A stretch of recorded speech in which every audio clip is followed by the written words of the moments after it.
Hi guys, today I'm going to be assembling a little lady's cocktail watch. This is a family piece. It belonged to my grandmother and now it belongs to my mother.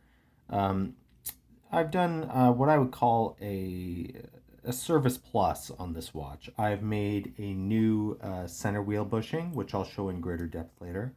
But I haven't done any screw polishing. I haven't had to do any hairspring work. I haven't had to do any staff work.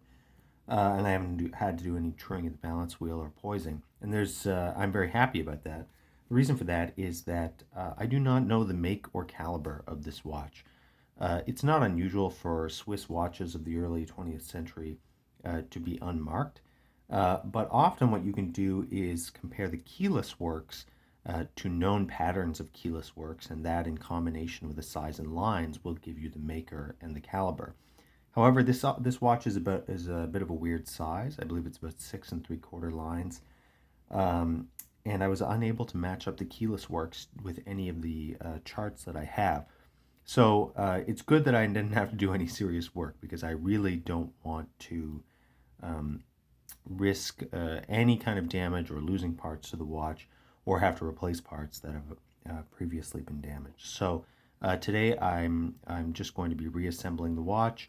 My goals are very simple here, just to get it to keep a good average time um, in use and long power reserve and reliable service without stopping. So my goals are very modest. So let's get into it. Let's start assembling this watch.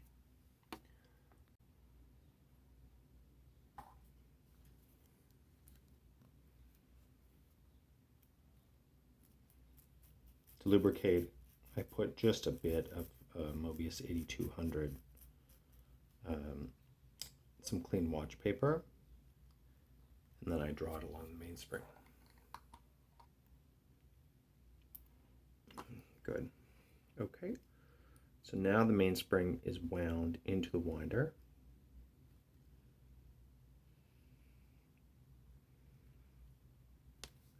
So now we're going to let the tension off the arbor and gently, gently remove it.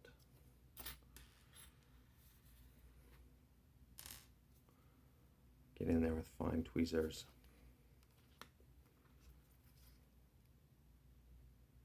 Just make sure I'm not going to pull it out and shoot it across the room. No, good. There's the mainspring in the winder. We're looking at the barrel from the bottom, and it's a right-handed mainspring. So from the top view, as we put it in, it's going to wind counterclockwise.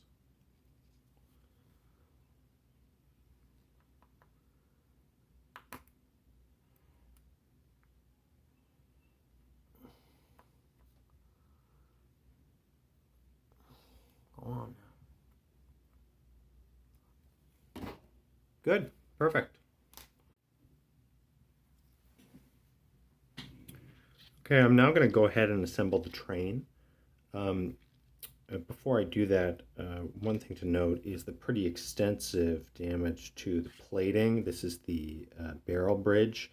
So you can see it's kind of, I hope you can see that, but it's kind of off color. It's darkened a little bit.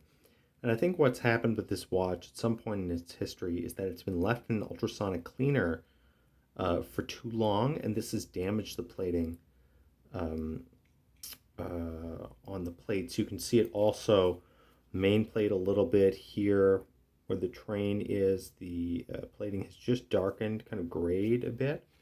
And that indicates to me that it's worn off at some point, probably because someone has left in the ultrasonic cleaner too long. So there's not much I can do about that, but it's just good to take note of these things. There's nothing wrong with ultrasonic cleaners in my opinion, but you do want to be, and I did use them for a while, but you do want to be really conservative for about how long you leave the watch in there for. I have actually damaged plating like this before.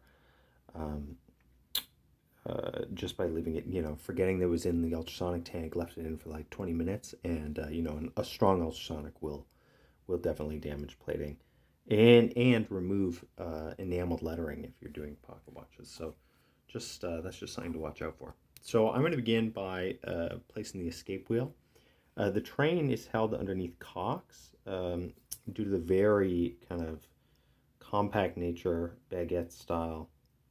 Um, the train is held underneath individual cocks. So the escape wheel has its own cock, which I'm going to place now, and then I'll place the rest of the train.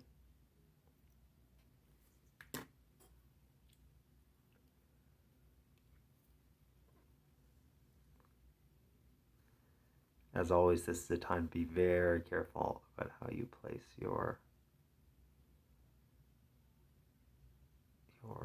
bridges and cocks, making sure the pivots are properly located before you screw anything down.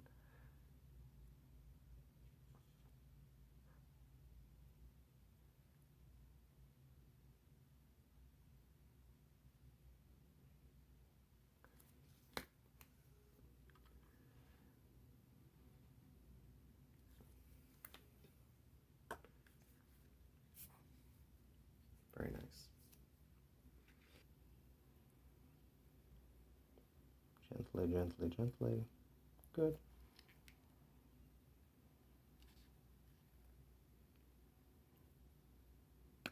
Barrel's gonna have to go first.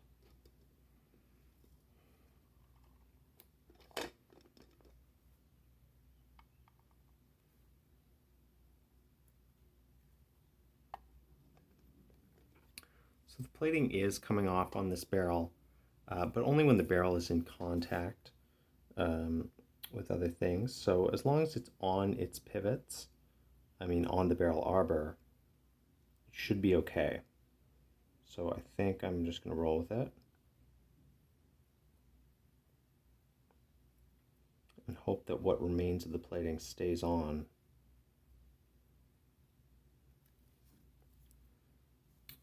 Okay. So now I can install the cock for the fourth and third wheels.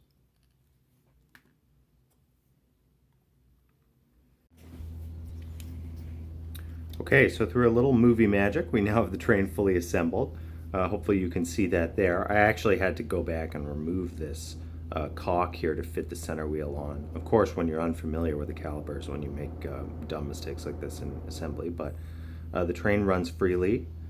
I spent some time adjusting the end shake on the bushing after I inserted it, so the bushing is on the dial side away from you now. But again, as usual, I made sure I had the correct end shakes and the proper interaction, both dial up and dial down, both with the barrel and with the third wheel. I'll give you a closer view of that bushing in a moment here. But what I'm going to do now is go ahead and oil the train. And as usual, I'm going to use a combination of Mobius D5 and 9010 on the barrel arbor and the train wheel arbors.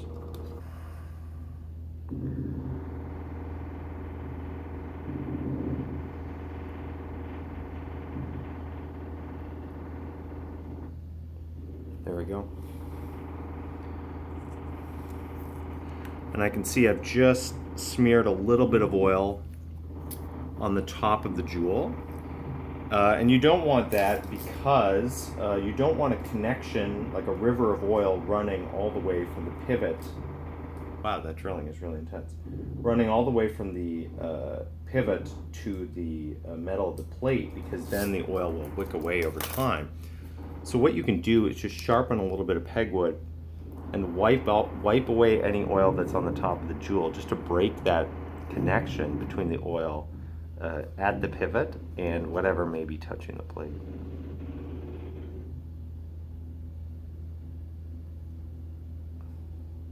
There we go.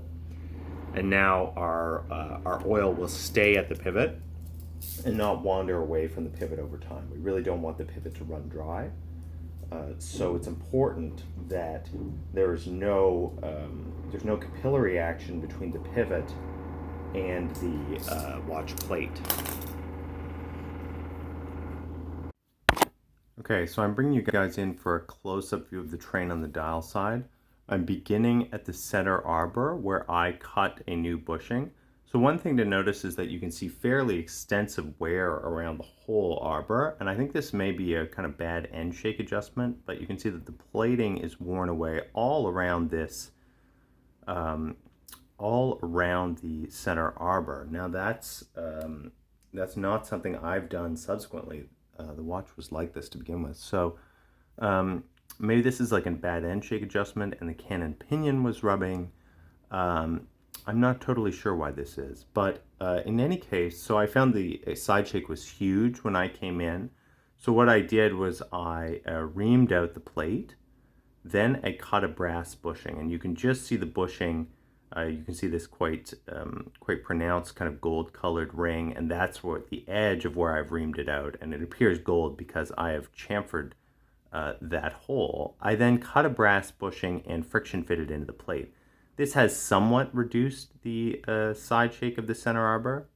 See, there's still, I would say, still slightly excessive. So there's two possibilities there. One is that I have opened up my bushing a bit too much, and that's allowing slightly excessive side shake.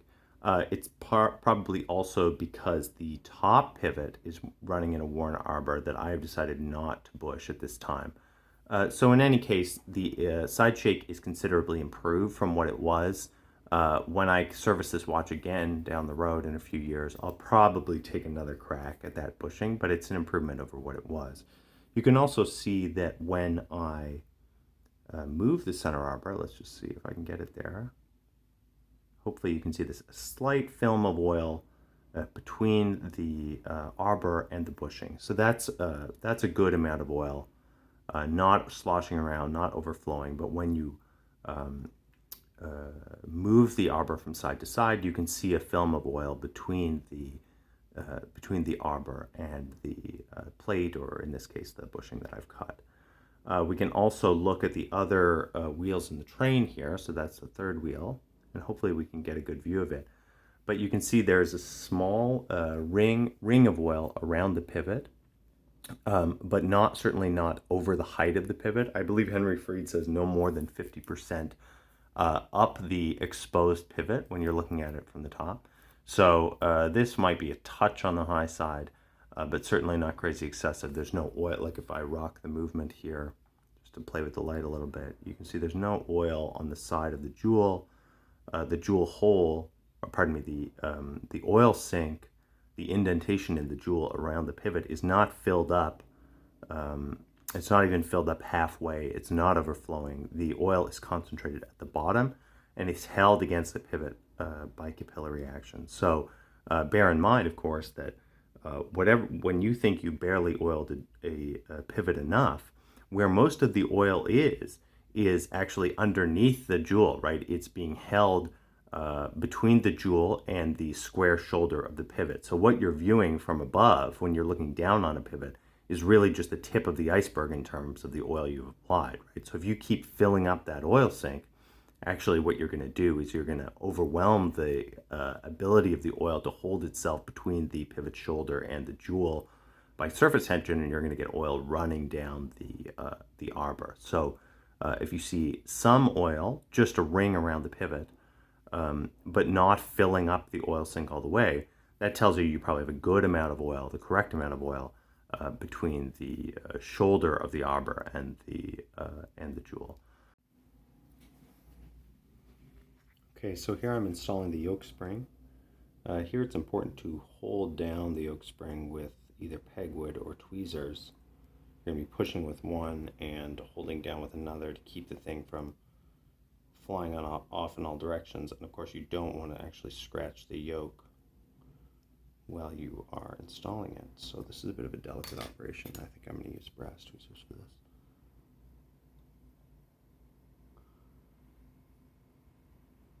Come on.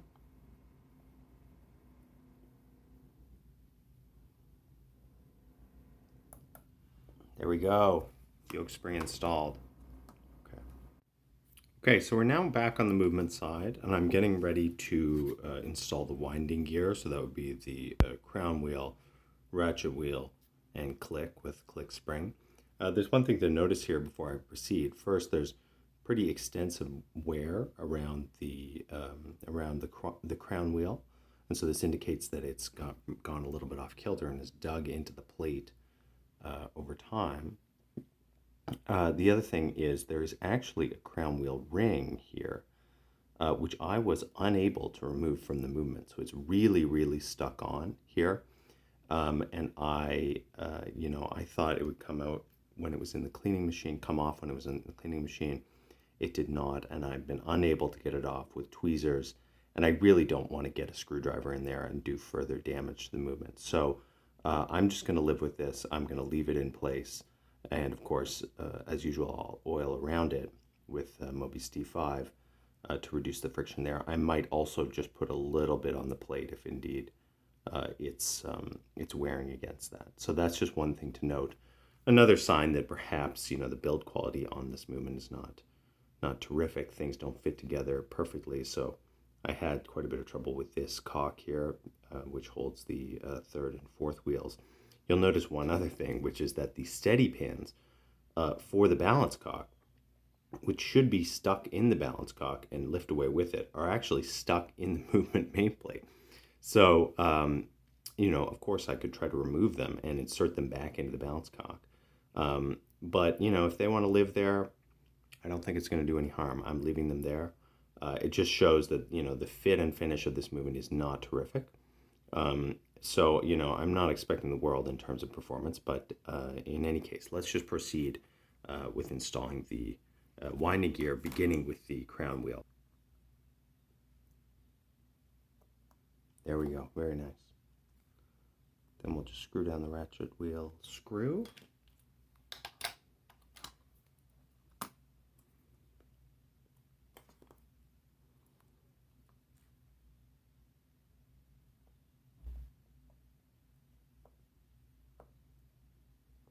Here we go. We can stop the ratchet wheel with pegwood. Just make sure that that screw is torqued down appropriately. Very nice. Yeah, that looks okay. Not horrible. I'd say it doesn't really have quite the recoil that I would like, but I think it's passable given that there's pretty extensive wear throughout the movement, and I did not do a bushing on this side of the center wheel, so our side shake is still a bit excessive. Broadly, I think I'm happy with this. This is in livable territory, definitely.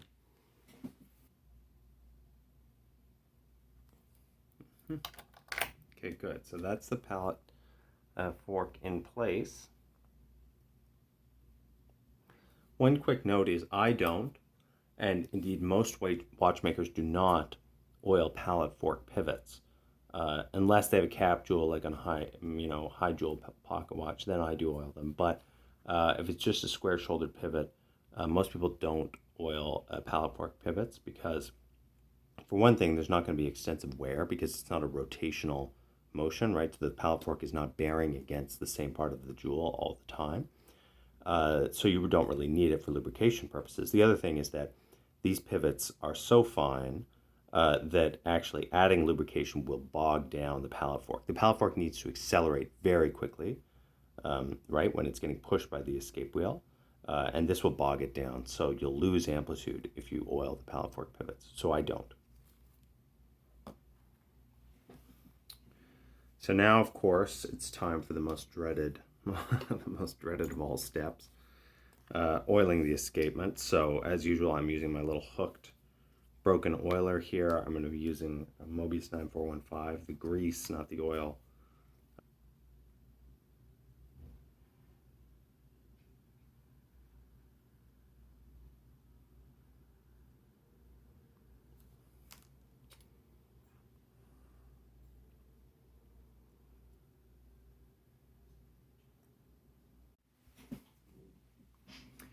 Okay, the next task is to lubricate the balance end stones. There is one in a setting set in the dial side of the movement, so I'm going to do that one first. First, you can give it a little once over with pegwood, make sure any congealed oil is removed before cleaning it and then drying it on watch paper. And one thing that I find helpful, I believe I mentioned this before, is if you're having trouble cleaning it using your paintbrush, what you can do is, while it's wet, you can even put the flat side down and rub it against your watch paper, and that should remove any dirt or congealed oil that's left on the balance. So that's what I'm doing now. you can see it's wet. I'm just giving it a nice rub with the lighter fluid against the paper.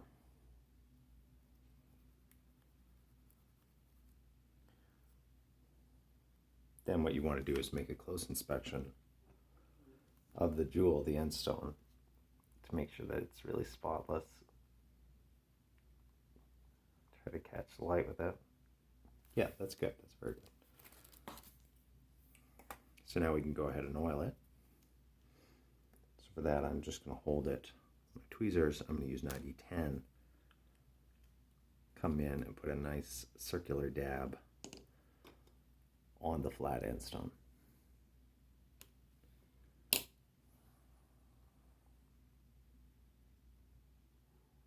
Get it in. Jewel side first. There we go. Very nice. So that's back in, and we can just screw the setting back down. Nice and easy. Oops.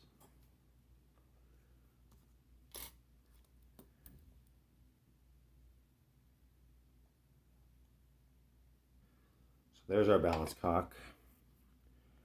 About the size of my pinky fingernail, maybe a little smaller.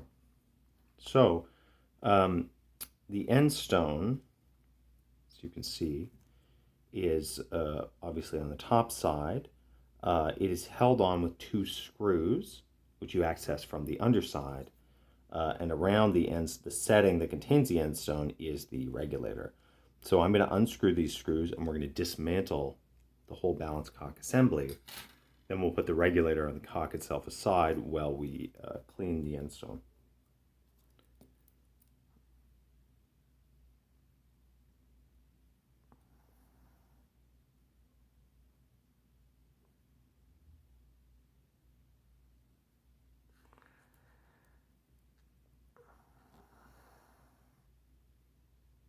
Good.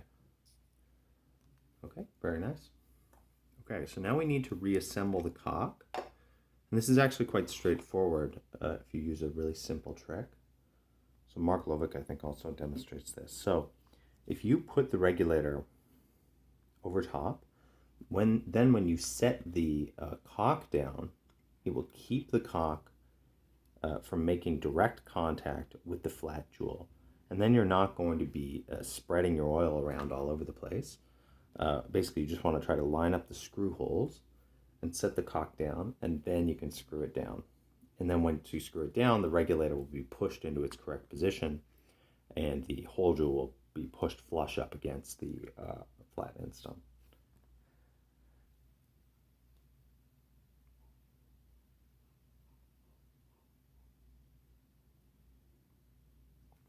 Okay, there we go. That's the cock assembled. So now we're ready to place our balance.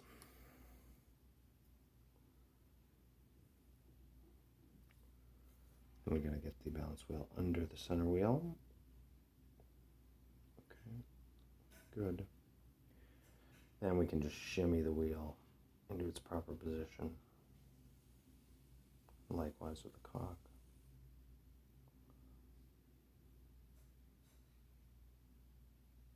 Almost. There we go. Something's happening. Okay, now let's just screw down the balance cock. Okay, so I have adjusted the height of the stud to keep the hairspring in the flat, and I've given the movement a full wind. So it's really only at this point that we can really appreciate how minuscule this thing is. So there's my fingertip. It is considerably smaller than my fingertip. So what we're going to do now is we're going to get a gauge on the quality of the trace as well as the rate. So there's not going to be any fine positional adjustment here. But the hairspring is pretty good, so we should get results that aren't horrible. I'm going to center the regulator, and we're going to pop this thing on the timing machine. Now, because I haven't calculated the lift angle, the timing machine is not going to give us a correct reading of amplitude. However, looking at the balance, I can see that the amount of oscillation is almost 270 degrees. So the watch is in beat. That means that the balance arms are perpendicular to the line of centers, which runs from the escape wheel pivot through the pallet fork pivot to the balance pivot. So here's the line of centers going this way. I put the watch close to in beat, so the arms of the balance are perpendicular. Now I can see that when the balance is stopping to swing back, that the arms are more or less crossing. I don't know if they're crossing, but they're very, very close to the line of centers. That is, they're stopping just over top of the pallet fork pivots. And that would indicate that the watch is making approximately 270 degrees, which is a good amount. So I'm satisfied with this. I know a lot of people are really obsessed with exactly how much amplitude the watch is making. I am not, as long as it's adequate, and I can tell that it's adequate. I'm more concerned with the quality of the trace and the rate. So let's go ahead and check that now. Okay, so I am keeping the movement in the movement holder for now. Here's the trace we're getting with the regulator dead center. So as I said, amplitude is going to be totally wrong because I haven't bothered to calculate the lift angle. Beat error is kind of high, and it's losing about a minute, just over, going up on 2 minutes a day. So this isn't horrible. I mean, the quality of the trace doesn't appear to be that bad. So let me adjust the regulator a little bit and see if we can get a better look and evaluate how much that trace is wobbling and, what the stability of the rate is. Okay, guys, so I'm coming in here. I adjusted the beat error down to 2.4, 2.3. Good enough as far as I'm concerned. Power is pretty variable. You can see the rate is kind of a roller coaster. It's all over the place. But, it's oscillating around 0. So is this thing going to keep great time? No. But will it appear to keep okay time in the 3 hours between the time that my mom puts it on her wrist to go to a dinner party and then comes back from said dinner party? Maybe it might it might do that. So this isn't a super high quality movement to begin with, and it's just plumb worn out. But I've done something with it. I've at least serviced it, so it'll keep going and appear to keep time for several more years at least. So I think it's time to get to the casing up. At the margin, I don't think it's worth putting a lot more time into. But let's go to the casing up. Let's wrap it up. Okay, guys, so there's the movement running away in a dust tray. Hopefully the timekeeping performance will improve as it runs into that new bushing I've cut. But the other bushing on the center wheel is still pretty worn, so I think that's probably having a negative impact on the timekeeping. And I'm sort of wishing that I'd done that one too, but let's see how it goes after 24 hours of running. In the meantime, I am turning my attention to this case. I've just gone over it very lightly with a little metal polish on the exposed gold. So this is a hinged case. The movement sits in the back there. Just get it open. So 18 karat gold with a serial number there. Some nice perlage on the inside of the case back. I'm not sure whether the mid case is also gold. I think it is, but I'm not 100% positive. But the thing that really sets this case apart is this spectacular blue enameling with flower pattern. I think it's just spectacular. Like even if the watch doesn't keep time, this is really a statement. Really lovely, and with a little white ring around the outside and contrasting with that gold is really nice. There's a little engraving just on the side there. My only clue as to the watch's origin, I mean, I knew it was Swiss, but the movement is obviously Swiss, but on the back of the case it says À la Maraude, Lausanne. So À la Maraude, I looked it up, is a high-end jewelry store in Lausanne. It still exists today, and they sell all kinds of high-end watches. So my guess is that this watch is from the 1920s, but I could be wrong about that. And if you happen to know either the caliber or just the manufacturer, if you recognize this case or the movement that I've been working on here, if you would give me a shout out, that would be awesome. I'd really appreciate it. Okay, guys, so I'm coming in just for a few final shots here. A really beautiful watch. Obviously, I'm a little disappointed with the timekeeping, but given the purpose to which this watch will be put, I don't think it's a total failure. And of course, aesthetically, it's just spectacular. So Thank you so much for watching, and please subscribe if you haven't already. And I will be seeing you guys soon with hopefully a much bigger watch to work on.